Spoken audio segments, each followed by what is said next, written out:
In front of me is TCL 60 SE NXTpaper, and today I would like to show you how you can open apps in pop-up view.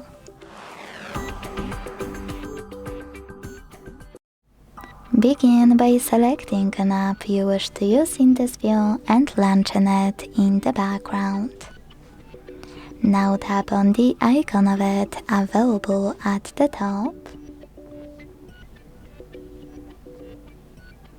and select floating window in the pop-up.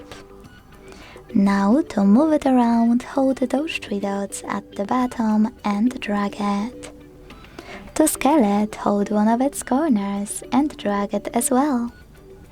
If you want to use your app in full screen view, you can click on this icon at the bottom left corner. To close it though, you can click on this one at the bottom right one. If you wish to check out more options of floating window, just open any app in floating window view and tap on those three dots at the bottom to manage all of those options, like rotate. Thanks so much for watching. If you enjoyed this video, don't forget to leave a like, comment and subscribe. Bye!